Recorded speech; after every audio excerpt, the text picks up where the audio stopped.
जाती है। और मैं यहाँ पर एक दिन आपकी विधानसभा में लोगों से बातचीत कर रहा था तो वो भी कह रहे थे कि उमेश मलिक भी हिंदुओं की ज़्यादा सुनते हैं, दूसरों की कम सुनते हैं। ये क्या असर है, चुनाव का असर है क्या इस तरह की बातें? अभी योगी जी भी कहकर चले गए, लोगों ने कहा राम मंदिर, अब मथुरा में भी भव्य बनाएंगे कृष्ण जी का मंदिर। तो चुनाव के नज़दीक आते आते ऐसी बातें क्यों जरूरी हैं? 90-95% हिंदू समाज भारतीय जनता पार्टी के प्रत्याशी को वोट देता है और जब वो अपना प्रतिनिधि चुनता है, क्या विधायक दूसरे वर्ग विशेष समाज के बीच की ज्यादा सुनेगा या अपने समाज की ज्यादा सुनेगा? तो अब सीधा सीधा कह रहे हैं कि हिंदुओं की ज्यादा सुनेंगे। नहीं, ऐसा कुछ नहीं है। देश के प्रधानमंत्री 125 करोड़ की संख्या को सबका साथ सबका विकास का नारा लेकर चल रहे हैं, लेकिन कहीं ना कहीं जो समाज हमें प्रतिनिधि चुनता है उनका अलग प्रकार का सम्मान होता है। दोस्तों नमस्कार, मैं रोहित शर्मा और आप देखना शुरू कर चुके हैं हिंदुस्तान 9। आज उत्तर प्रदेश में, पश्चिमी उत्तर प्रदेश में प्रधानमंत्री आ रहे हैं तो यहाँ पर एक जोश है, जुनून है लोगों में और बसें जा रही हैं। पीछे कैमरा पर्सन को कहूँगा एक बार दिखाइएगा, यहाँ पर जो बसें हैं वो प्रधानमंत्री को देखने के लिए जा रही हैं। और अभी हमारे साथ बुढ़ाना से विधायक हैं उमेश मलिक जी, इनसे बातचीत कर लेते हैं। उमेश मलिक जी, सबसे पहले स्वागत है आपका हिंदुस्तान 9 पर। धन्यवाद धन्यवाद। उमेश मलिक जी, क्या लग रहा है आज जो प्रधानमंत्री आ रहे हैं, किस तरह का माहौल तैयार हुआ है? एक अलग प्रकार का उत्साह है। गाड़ी में 50 की सीटिंग होती है, लेकिन एक एक गाड़ी में 100 लोग, 125 लोग और पता नहीं दुनिया भर के ट्रैक्टर, मोटरसाइकिल, बोलेरो, ये हर आदमी के मन में ये है कि आज हम प्रधानमंत्री को सुनने जाए। एक अलग प्रकार का उत्साह पूरे क्षेत्र में। उमेश मलिक जी, पहले आंदोलन चल रहा था, किसान आंदोलन, माहौल कुछ और तरह का था, उसके बाद माहौल थोड़ा सा माहौल बदला, अब मोदी जी आ रहे हैं तो इसका जो माहौल है वो कितना फर्क पड़ेगा? चुनाव भी नज़दीक आ गए हैं। अब आंदोलन चल रहा था, आंदोलन समाप्त हो गया है।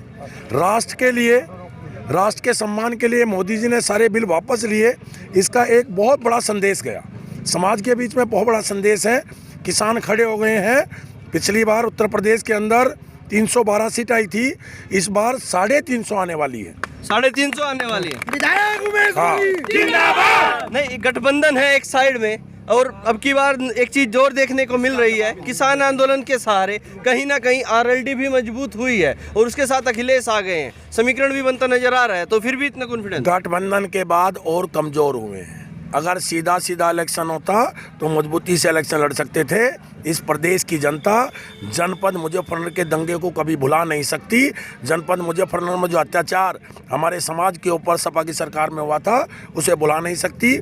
6 की 6 सीट मुजफ्फरनगर जीतेगा और प्रदेश में 350 सीट आएगी। Bharatiya Janata party, Bharatiya Janata party. चुनाव नजदीक आता है, मंदिर मस्जिद की बात होती है, दंगों की बात होने लग जाती है। और मैं यहाँ पर एक दिन आपकी विधानसभा में लोगों से बातचीत कर रहा था तो वो भी कह रहे थे कि उमेश मलिक भी हिंदुओं की ज़्यादा सुनते हैं, दूसरों की कम सुनते हैं। ये क्या असर है, चुनाव का असर है क्या इस तरह की बातें? अभी योगी जी भी कहकर चले गए, लोगों ने कहा राम मंदिर, अब मथुरा में भी भव्य बनाएंगे कृष्ण जी का मंदिर। तो चुनाव के नज़दीक आते आते ऐसी बातें क्यों जरूरी हैं? 90-95% हिंदू समाज भारतीय जनता पार्टी के प्रत्याशी को वोट देता है और जब वो अपना प्रतिनिधि चुनता है, क्या विधायक दूसरे वर्ग विशेष समाज के बीच की ज्यादा सुनेगा या अपने समाज की ज्यादा सुनेगा? तो अब सीधा सीधा कह रहे हैं कि हिंदुओं की ज्यादा सुनेंगे। नहीं, ऐसा कुछ नहीं है। देश के प्रधानमंत्री 125 करोड़ की संख्या को सबका साथ सबका विकास का नारा लेकर चल रहे हैं, लेकिन कहीं ना कहीं जो समाज हमें प्रतिनिधि चुनता है उनका अलग प्रकार का सम्मान होता है। उमेश मलिक। देखिएगा दोस्तों, एक बड़ा बयान है, इनका कहना है जो लोग इनको चुनते हैं तो उनका सम्मान अलग तरह का होता है और साथ ही साथ बोल दिया सबका साथ सबका विकास। तो इसमें सबका साथ सबका विकास तो कहीं नजर नहीं आया। चुनने वालों का सम्मान ज्यादा और नहीं चुनने वालों का कम। सबका साथ सबका विकास नजर आ रहा है।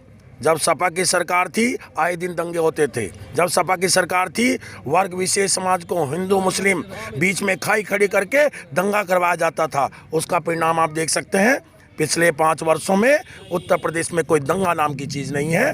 इसका मतलब सबका साथ सबका विकास है। उमेश जी, एक आखिरी सवाल मैं आपसे करना चाहूँगा। जब मैं जाता हूँ, लोगों से बातचीत करता हूँ, मुजफ्फरनगर कवर करता हूँ, तो लोग कहते नजर आते हैं कि आजम खान ने अखिलेश सरकार में जो यहाँ पर लोगों के ऊपर उत्पीड़न किया था 2013 के दंगों में, अगर कोई खासकर जाटों के बच्चों को टारगेट किया गया था, अगर कोई बच्चा दिल्ली में भी कोचिंग कर रहा है तो उसको भी टारगेट कर लिया, उसका भी केस में नाम आ गया है। तो अब की जो स्थिति है वो स्थिति किस तरह की है मुजफ्फरनगर की, क्या सोचते हैं लोग? अब 2013 में एक हमारे समाज के ऊपर एक विशेष रूप का उत्पीड़न शोषण हुआ, फर्जी मुकदमे लगाए गए।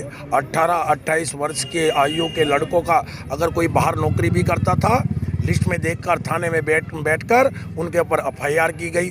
कम से कम 6000 लोग जेल में घुसेड़ने का काम किया। इतना बड़ा उत्पीड़न हुआ है।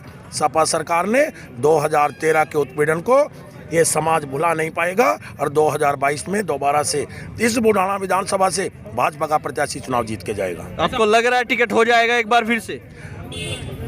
हाँ,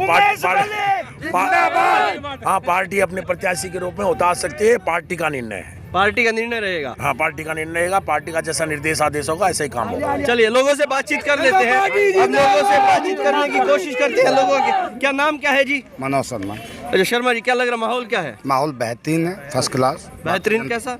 बेहतरीन फर्स्ट क्लास। भाजपा सरकार आ रही है। भाजपा आ रही है। आ रही है। और ये गठबंधन वालों का क्या होगा? गठबंधन वाले तो पहले भी थे, हाँ। पहले की तरीके से साफ थे। अब के बाद और भी मजबूती से साफ हो जाएंगे। कैसे साफ हो जाएंगे? समीकरण तो मना कर रहे हैं। समीकरण कह रहे हैं गठबंधन काहे बढ़िया का समीकरण है? समीकरण यहाँ जा सबका रहा साथ है। सबका विकास है। काहे का समीकरण? कहाँ है सबका साथ? विधायक जी तो कह रहे हैं क्या हिंदुओं का ज्यादा है, दूसरों का कम है जिन्होंने नहीं चुना। सबका साथ दे रहे हैं विधायक जी, कोई दिक्कत वाली बात नहीं। अभी आपके मुंह पर तो कह के गए नहीं क्या है। कह के? बोल रहे हो सम्मान उनका ज्यादा करेंगे किसी जिन्होंने का चुना। सम्मान कम भी तो नहीं किया उन्होंने। अच्छा। आज दिल्ली में आप देख रहे हैं बुढ़ाना विधानसभा से कितने मोमडन निकले हैं। हमारे पड़ोस में 3-4 गांव है, लगातार वहाँ से कई बसें जा रही हैं मोमडनों की बस के।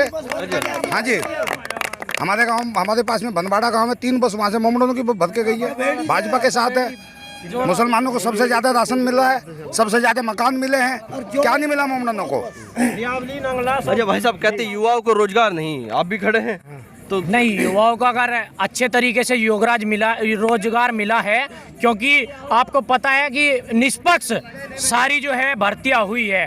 कोई भी भ्रष्टाचारी का कार्य नहीं हुआ है भर्ती में। अगर किसी भी भर्ती में भ्रष्टाचार हुआ है तो आदरणीय योगी जी ने उस पर रोक लगा के दोबारा उसका टेस्ट वगैरह करा है।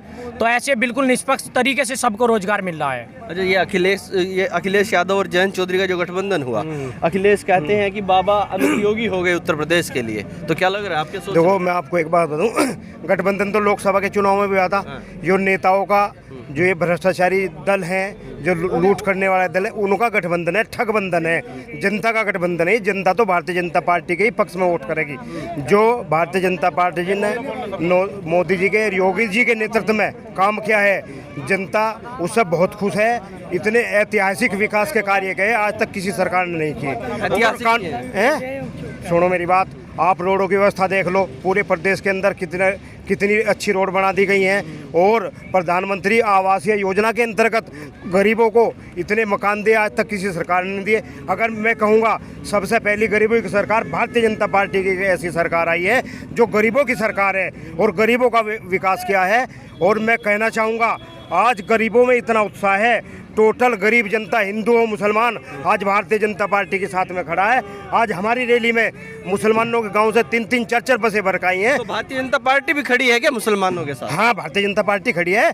हमारे पास में भी, मैं भूमि विकास बैंक का चेयरमैन हूँ, मेरे पास में जो भी मुस्लिम आता है मैं काम कराता हूँ। विधायक जी भी काम कराते हैं। हमारे जितने प्रतिनिधि हैं, नाम तो उनके बदल दिया आपने। फैजाबाद का अयोध्या कर दिया, इलाहाबाद का प्रयागराज कर दिया, उसके बाद कह रहे हैं ताजमहल का भी बदल देंगे। मेरी बात सुनो, जनता को विकास चाहिए। नाम में क्या धरा, नाम को छोड़ दो। अच्छा। जनता को चाहिए विकास। सब गरीब जनता को राशन फ्री मिल रहा, ठीक। जितनी सरकारी योजना है, जो पात्र व्यक्ति है उसी को उसका लाभ मिल रहा है। नौकरियों में भर्ती हुई है, नौकरी जितनी लगी है आज तक कोई एक नू बता दो 1 रुपया किसी से लिया हो, योग्यता के आधार पर ही नियुक्ति हुई है। अच्छा। चाहे शिक्षा विभाग में हो, पुलिस में हो, बता दो कोई 1 पैसा लिया हो। पहले सपा की सरकार थी, सपा की सरकार में अखिलेश के उसका शिवपाल के यहाँ सूची बनती थी बैठ के, और जब भर्ती होती थी सूची बन के होता था। सूची बन के होता था, सबको पता। हाँ, क्या लग रहा है जी, जो राकेश टिकैत भी पास में ही रहते हैं आप लोग के, तो वो तो सरकार के खिलाफ है। वो कहते हैं वोट मत देना। नहीं, ऐसा तो कुछ नजर नहीं, यहाँ पे खिलाफ है। सब वोट देंगे, सब बीजेपी को ही। सब गांव, पूरा हमारा गांव तो पूरा ही बीजेपी का है एक तरफ से ही। और जो आसपास के जितने भी मोमडन हैं, इनमें भी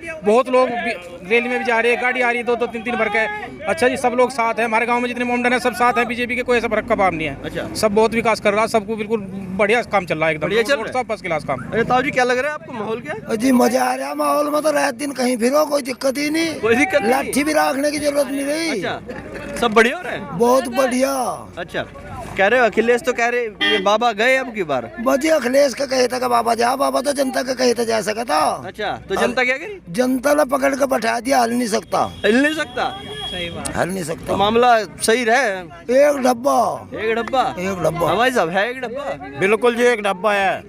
अच्छा, क्या लग रहा है जैसे अंदर बीजेपी क्लियर है, बुढ़ाना विधानसभा के अंदर बीजेपी क्लियर है। टिकट बीजेपी के नाम पर किसी का भी होगा तो जनता बीजेपी को वोट देगी। जनता बस भाजपा को फूल दिख रहा भाजपा है। फूल दिख रहा है, फूल